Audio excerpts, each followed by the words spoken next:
የፋርስን ጦርነት የሚቀይሩ ሁለት ሰበር መረጃዎች ተሰምተዋል። አንደኛው ኢራን የአሜሪካ የጦር መርከቦችን ደጋግማ መምታቷን ድጋሜ ማሳወቋ ሲሆን ሌላኛው ደግሞ አዲስ የተሾሙት የኢራን የበላይ መሪ ሙጅታባ ኻሜኒ የደረሰባቸውን ጉዳት ለመታከም ራሽያ በሚስጥር መግባታቸው ተነግሯል። ትራምፕን ያስቆጣውና በፑቲን ልዩ ግብዣ ወደ ሞስኮ ሄደው እንዲታከሙ የቀረበላቸው አዲሱ የኢራን የበላይ መሪ ጉዳይ ራሽያን በጦርነቱ ውስጥ ዋና ተሳታፊ ያደርጋታል እየተባለ ነው።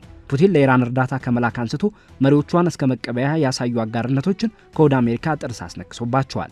የኢራኑ የበላይ መሪ ሙጅታባ ኻሜኒ በደረሰባቸው ጉዳት ምክንያት ለሕክምና ወደ ሞስኮ መወሰዳቸው ተዘገበ። የኩዌቱ አልጃሪዳ ጋዜጣ እንደዘገበው በቅርቡ የኢራን የበላይ መሪ ሆነው የተሾሙት ሙጅታባ ኻሜኒ በቴህራን ላይ በተፈጸመው የአየር ጥቃት የደረሰባቸው ጉዳት እየጸና በመሄዱ በአስቸኳይ ለከፍተኛ ሕክምና በሚስጢር በሩሲያ ወታደራዊ አውሮፕላን ወደ ሞስኮ ተወስደዋል። ስማቸው ያልተጠቀሰ ምንጮችን ዋቢ በማድረግ ጋዜጣው እንደዘገበው ከሆነ ይህ ሚስጥር ጉዞ የተከናወነው ባለፈው በኢራን ዋና ከተማ ቴህራን ላይ በተፈጸመው የአየር ጥቃት የቀድሞ የበላይ መሪ አያቶላህ አሊ ኻሜኒ እና ሌሎች የቤተሰብ አባላት ከተገደሉ በኋላ ነው። የዘገባው ዝርዝር እንደሚያመለክተው ሙጅታባ ኻሜኒ በሩሲያ ውስጥ የተሳካ ቀዶ ጥገና እየተደረገላቸው ሲሆን በአሁኑ ወቅት ከሩሲያ ፕሬዝዳንት መኖሪያ ቤቶች ጋር ግንኙነት ባለው የግል ሆስፒታል ውስጥ የሕክምና ክትትል እየተደረገላቸው ይገኛል። ይህ ሕክምና ጉዞ እጅግ በጠበቀ ምስጢራዊነት እንዲከናወን የተደረገው ለመሪው ደህንነት ካለው ከፍተኛ ስጋትና በጦርነት ቀጠና ውስጥ በምትገኘው ኢራን ውስጥ አስተማማኝ የሕክምና አገልግሎት መስጠት አዳጋች በመሆኑ እንደሆነ ተገልጿል። ይህንን የኩዌቱን ጋዜጣ ዘገባ ሙሉ በሙሉ ያስተላልፈው አዘር ኒውስ በበኩሉ መረጃው እስካሁን ድረስ በገለልተኛ ወገን እንዳልተረጋገጠና ከኢራንም ሆነ ከሩሲያ መንግስታት በኩል የተሰጠ ይፋዊ መግለጫ አለመኖሩን አሳስቧል። ይሁን እንጂ የኩዌቱ ጋዜጣ ዘገባ በዕለቱ ኒውስ 24 ኦንላይን ካወጣው ሌላ ዘገባ ጋር ተመሳሳይነት አለው። የዜና ምንጭ እንደገለጸው የሩሲያው ፕሬዝዳንት ቭላዲሚር ፑቲን ከኢራኑ ፕሬዝዳንት መሱድ ፔዜሽኪያን ጋር በመመካከር ለሙጅታባ ኻሜኒ የጥገኝነት ጥያቄ አቅርበውላቸዋል። በሞስኮ በሚገኝ የፕሬዝዳንታዊ ቤተ መንግስት ቅጥር ግቢ ውስጥ በሚገኝ የሕክምና ተቋም ውስጥም ክትትል እየተደረገላቸው እንደሆነ ተጠቅሷል። ሁለቱም ጋዜጣዎች ዘገባዎች ይህንን እርምጃ በኢራን ውስጥ እየቀጠለ ካለው የአየር ጥቃትና የደህንነት ስጋት አንጻር የተወሰደ የጥንቃቄ እርምጃ እንደሆነ ገልጸውታል። የ56 ዓመቱ ሙጅታባ ኻሜኒ በኢራን የሊቃውንት ጉባኤ በላይ መሪ ተደርገው ከተሾሙ በኋላ ስለ ጤንነታቸው የሚወጡ መረጃዎች እርስ በርሳቸው የሚቃረኑ ናቸው።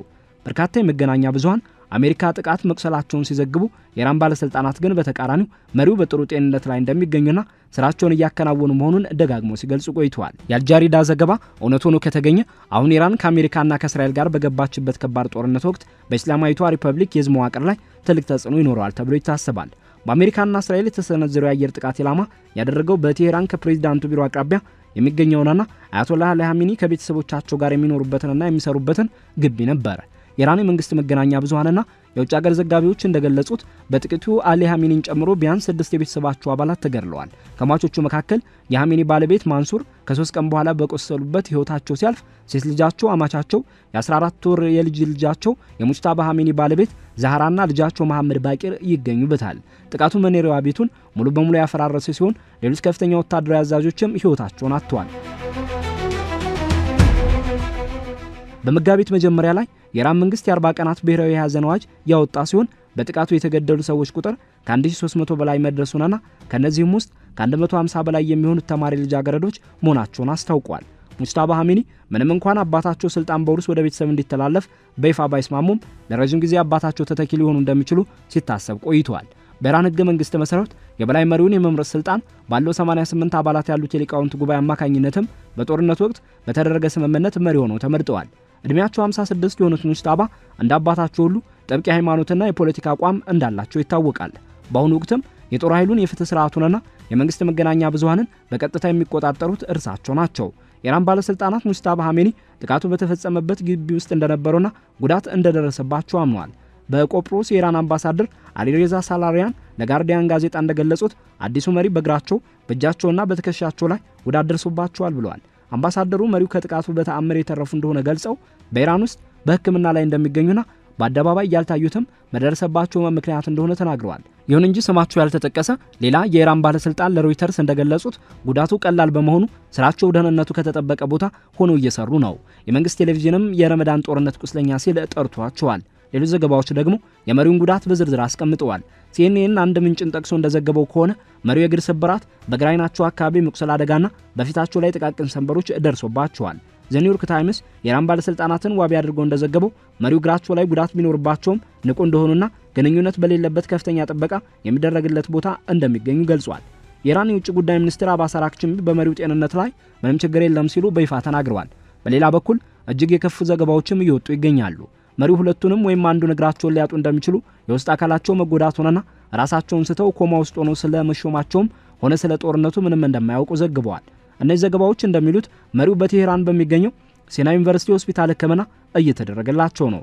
ሆኖም የኢራን ባለስልጣናት እነዚህን ዘገባዎች የሐሰት ወሬዎች በማለት ውድቅ አድርገዋል። የመንግስት ቴሌቪዥን መሪው ሙጅታባ ኻሜኒ የሆርሙዝ ሰርጥ ዝግ ሆኖ እንዲቆይና በኢራን ላይ ጥቃት የሚሰነዝሩ አሜሪካውያን የጦር ሰፈሮች እንዲዘጉ ትዕዛዝ መስጠታቸውን የሚገልጽ የጽሑፍ መግለጫ አውጥተዋል። መግለጫው በዜና አንባቢ የተነበበ ሲሆን ምንም አይነት ድምጽ ወይም ቪዲዮ አልቀረበም። የአልጃሪዳ ዘገባ ሩሲያ በጉዳዩ ውስጥ ጣልቃ መግባቷን ይጠቁማል።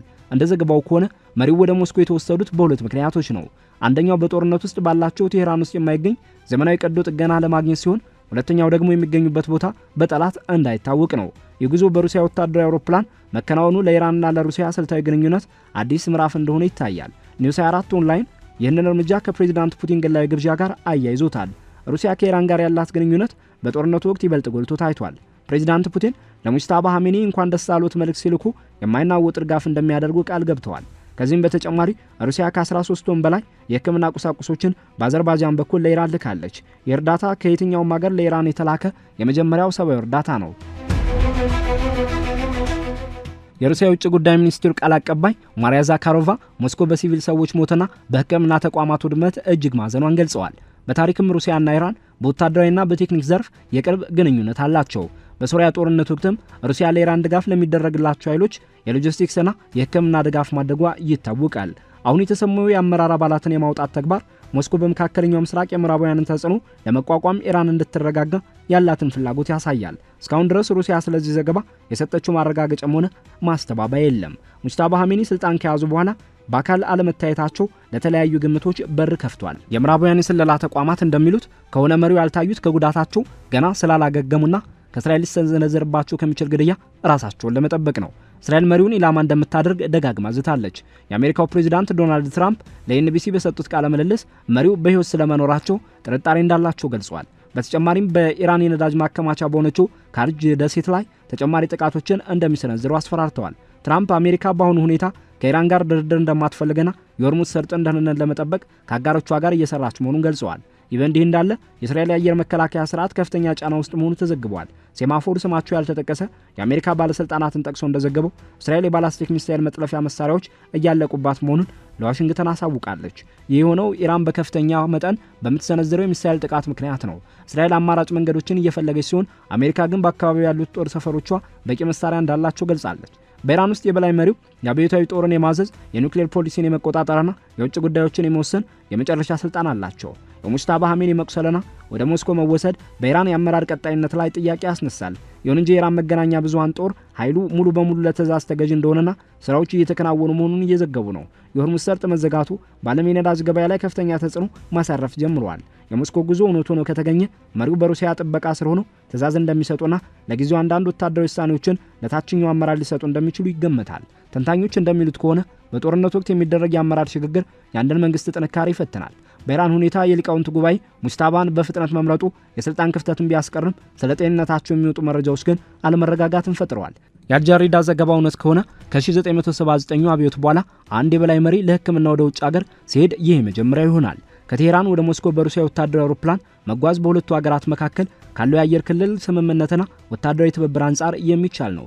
በፕሬዝዳንታዊ ግቢ ውስጥ የሚገኝ ሆስፒታል መመረጡም ለመሪው ከፍተኛ የደህንነት ጥበቃ ለማድረግ ያስችላል። የሩሲያ የሕክምና ተቋማትም እንዲህ ያሉ ስብስብ ቀዶ ጥገናዎችን የማከናወን ልምድ አላቸው። የኢራን መንግስት መሪው ከባድ ጉዳት ደርሶባቸዋል የሚለውን ዘገባ ደጋግሞ እያስተባበለ ይገኛል። መሪው አሁንም ትዕዛዝ እየሰጡ መሆኑንና በሆርሙዝ ሰርጥ ላይ የተያዘው አቋም እንደሚቀጥል በመግለጽ ላይ ናቸው።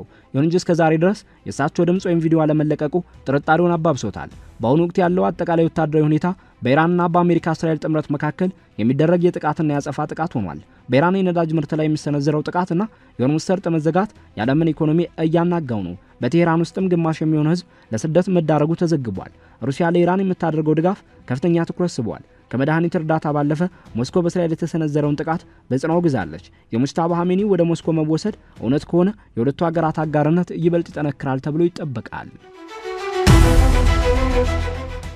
የኢራን የታጠቁ ኃይሎች ጠቅላይ ኤታማዦር ሹም ቃል አቀባይ ብርጋዴር ጀነራል አቦል ፋዘል ሸካርቺ በሰጡት መግለጫ የአሜሪካው ግዙፍ የአውሮፕላን ተሸካሚ መርከብ ዩኤስኤስ አብርሃም ሊንከን በኢራን ኃይሎች አማካኝነት ከጥቅም ውጭ ተደርጋለች ሲሉ አስታውቀዋል። ጀነራሉ አክለውም መርከቧ በአካባቢው ከነበረው የተግባር ቀጠና እንድትወጣ መገደዷን ገልጸዋል። እንደ ሻካርቺ ዘገባ ከሆነ ይህች በአሜሪካ የጦር መርከቦች መካከል እጅግ ግዙፍ እንደሆነች የምትገለጸው መርከብ የኢራን የታጠቁ ኃይሎች ኢላማ ከሆኑት መካከል አንዷ ነበረች። ጥቃቱን ተከትሎ መርከቧ ታሪካዊ ሽንፈት በሚመስል ሁኔታ ወደ አሜሪካ አቅጣጫ መመለስ መጀመሯን ገልጸዋል። ሻካርቺ በቀጠናው የሚገኙ ሀገራት በአሜሪካ ላይ እምነት እንዳይጥሉ በማሳሰብ ከዋሽንግተንና ከእስራኤል የሚመጡ ስጋቶችን ለመጋፈጥ የሙስሊም ሀገራት አንድነት እንዲፈጥሩ ጥሪ አቅርበዋል። የመግለጫ በኢራን የመንግስት መገናኛ ብዙሃን በሰፊው የተሰራጨ ሲሆን መርከቧ ቀደም ሲል በኦማን ባህረ ሰላጤ ውስጥ ከዩኤስኤስ ጀራልድ አር ፎርድ ጋር በመሆን በቀይ ባህር ውስጥ ስትሰማራ እንደነበረም ተጠቅሷል። ይህ አባባል በመካከለኛው ምስራቅ በሚገኙ የአሜሪካ የባህር ኃይል ሀብቶች ላይ ኢራን ከምትሰነዝራቸው ተከታታይ መግለጫዎች መካከል የቅርብ ጊዜው ነው። የአቤቱታ የቀረቡ አሜሪካ በቀጠናው ውስጥ በኢራን ወታደራዊ ተቋማትና አቅሞች ላይ በምታካሄደው ኦፕሬሽን ኤፒክ ፉሪ በተሰኘው ወታደራዊ ዘመቻ ወቅት ነው። የዩኤስኤስ አብርሃም ሊንከን የአውሮፕላን ተሸካሚ መርከብ ግብረ ኃይል በጥር በኢንዶ ፓሲፊክ ቀጠና ወደ አሜሪካ ማዕከላዊ የኃላፊነት ክልል ተዛውሮ ነበር። ከዚያን ጊዜ ጀምሮ በአረብ ባህርና በኦማን ባህረ ሰላጤ ውስጥ የበረራ እንቅስቃሴዎችን ሲያከናውን ቆይቷል። ይህን ግዙፍ መርከብ የሚያጅቡትም እንደ ዩኤስኤስ ፍራንክ ኢ ፒተርሰን ጁኒየር፣ ዩኤስኤስ ስፕሩአንስ እና ዩኤስኤስ ሚካኤል ሙርፊ ያሉ የሚሳኤል አውዳሚ መርከቦች ናቸው። በተጨማሪ መርከቧ በውስጧ እንደ ሱፐር ሆርኔት፣ F-35C ላይትኒንግ 2 ግሮውለር እና ሆክ አይስ ያሉ ዘመናዊ አውሮፕላኖችን የያዘው የበረራ ክንፍ 9 አባላትን አቅፋለች። የአሜሪካ ማዕከላዊ ዕዝ ለኢራን መግለጫ ወዲያውኑ ምላሽ የሰጠ ሲሆን አቤቱታውን የተደጋገሙ ውሸቶች ሲል ገልጾታል። ማዕከላዊ ዕዝ በግልጽ እንደተናገረው ከሆነ የአብርሃም ሊንከን የጥቃት ቡድን አሁንም የኢራንን የአየር ክልልና የግዛት ውሃዎችን በመቆጣጠር ላይ ይገኛል። እንዲሁም ሙሉ በሙሉ በስራ ላይ ሆኑ ለተለያዩ ተልእኮዎች አውሮፕላኖችን በማስወንጨፍ ላይ ነው። የኢራን አብዮታዊ ጦር የባህር ኃይልና የመንግስት ቴሌቪዥን ከመጋቢት መጀመሪያ ጀምሮ የአብርሃም ሊንከን መርከብ በባላስቲክ ሚሳኤሎችና በሰው አልባ አውሮፕላኖች ጥቃት እንደደረሰባትና ከጥቅም ውጭ ሆና እንድትመለስ መደረጓን በተደጋጋሚ ሲገልጹ ቆይተዋል። ሆኖም በእያንዳንዱ ጊዜ አሜሪካ መርከቧ መደበኛ ተግባሯን ስታከናውን የሚያሳዩ የቪዲዮና የፎቶግራፍ ማስረጃዎችን በማቅረብ መረጃዎቹን ስታስተባብል ቆይታለች። አብዮታዊ ዘቡ 4 ባላስቲክ ሚሳኤሎች መርከቧን መምታታቸውን ቢገልጽም ማዕከላዊ ዕዝ ግን ሊንከን አልተመታችም ሲል ምላሽ ሰጥቷል። እንዲያውም እንደ አብዮታዊ ዘቡ አባባል ከጊዜ ወደ ጊዜ ሰጠመች ከሚል ወደ ተጎዳች ከዚያም ወደ እየተመለሰች ነው በሚል ያለምንም ማስረጃ ሲቀያየር መቆየቱን አሜሪካ አመልክታለች። ዩኤስኤስ አብርሃም ሊንከን በአሁኑ ወቅት በአካባቢው መገኘት አሜሪካ ካደረገችው ስልታዊ ወታደራዊ አስተላለፍ ለውጥ ጋር የተያያዘ ነው። መርከቧ በመጀመሪያ ከሳንዲያጎ የተነሳችው ለኢንዶ ፓሲፊክ ዘመቻ ቢሆንም ከኢራን ጋር ያለው ውጥረት እየጨመረ በመምጣቱ ወደ መካከለኛው ምስራቅ እንድታቀና ተደርጓል። የአሜሪካ 5ኛው መርከብ ኃይል ቀጠና ውስጥ የገባች ሲሆን ይህም በወቅቱ በቀይ ባህር ውስጥ ከነበረው ዩኤስኤስ ጀራልድ አር ፎርድ መርከብ ጋር በመሆን አሜሪካ በቀጠናው ያላትን ወታደራዊ በላይነት ለማሳየት የታለመ ነበር። የአሜሪካ ባለስልጣናት ይህንን እንቅስቃሴ ኃይሎችን ለመከላከል፣ ስጋቶችን ለመግታትና በኢራን በሚደገፉ እንቅስቃሴዎች ላይ በሚሰነዘሩ ጥቃቶችን ለመደገፍ የታለመ የአርማዳ አካል እንደሆነ ገልጸውታል። የቅርብ ጊዜ ምስሎችም ሊንከን በየካቲት ወር መጨረሻ የተጀመረውንና የኢራንን የሚሳኤል መሰረተ ልማት ኢላማ ያደረገውን ኦፕሬሽን ኤፒክ ፉሪ በበረራ እንቅስቃሴዎች በንቃት እየደገፈች መሆኑን ያረጋግጣሉ።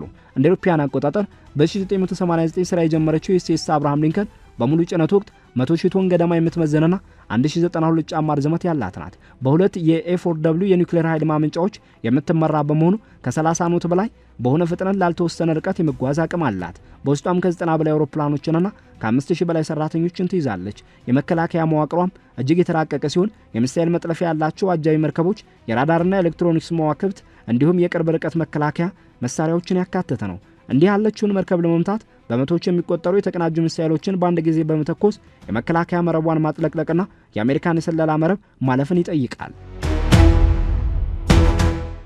ኢራን የባህር ላይ ጥቃት የምትሰነዝረባቸው እንደ ከሊጅ ፋርስና ፋታ ያሉ የአጭርና የመካከለኛ ርቀት ባላስቲክ ሚሳኤሎች እንዲሁም ሰው አልባ አውሮፕላኖች እንዳሏት ይታወቃል። የመንግስት መገናኛ ብዙሃንም እነዚህን መሳሪያዎች በመቶዎች የሚቆጠሩ ኪሎሜትሮችን ርቀው መምታት የሚችሉ የአውሮፕላን ተሸካሚ መርከብ ገዳዮች ሲሉ ይጠሯቸዋል። ሆኖም ገለልተኛ ወታደራዊ ተንታኞች እንደሚሉት ከሆነ የአሜሪካን የአውሮፕላን ተሸካሚ መርከብ መከላከያ መረብ ሰብሮ መግባት እጅግ ፈታኝ ተግባር ነው። ኢራን በፍጥነት ተኳሽ ጀልባዎችና በባህር ዳርቻ በሚተኮሱ ሚሳኤሎች ልምምድ ብታደርግም እስካሁን ድረስ በአንድ የአሜሪካ ሱፐር ካየር ላይ ተጨባጭ ሁኔታ ጉዳት ማድረስ እንደምትችል አላሳየችም።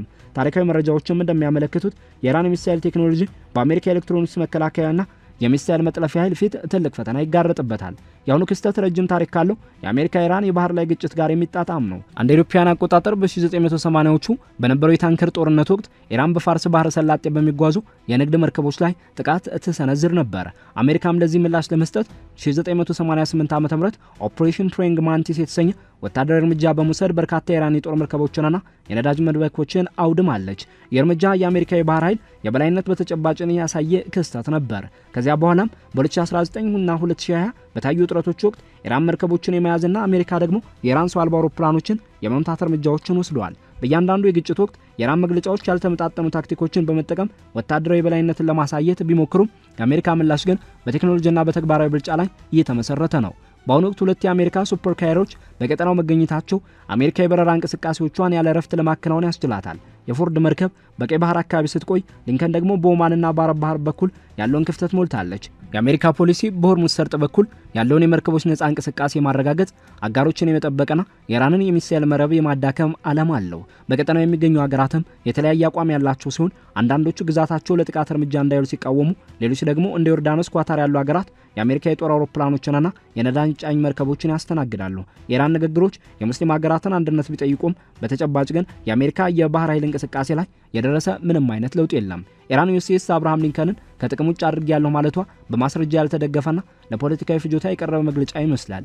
የአሜሪካ ወታደራዊ ባለስልጣናት መርከቧ አሁንም በተግባር ላይ መሆኗን የሚያሳዩ ዝርዝር መረጃዎችንና ምስሎችን አቅርበዋል። የመርከቧ የመከላከል አቅም፣ የስምሪት ታሪክና ገለልተኛ ማረጋገጫዎች አለመኖር ጥቃቱ እንዳልተፈጸመ በቂ ማሳያዎች ናቸው። የክስተት ኢራን በሰፊው ግጭት ውስጥ ስልታዊ ድል ያገኘች ለማስመሰል ከምታደርጋቸው ጥረቶች አንዱ እንደሆነ ይቆጠራል። እስካሁን ባለው መረጃ መሰረት የአሜሪካ የባህር ኃይል በቀጠናው ያለውን የበላይነት እንደቀጠለ መሆኑን መረዳት ይቻላል።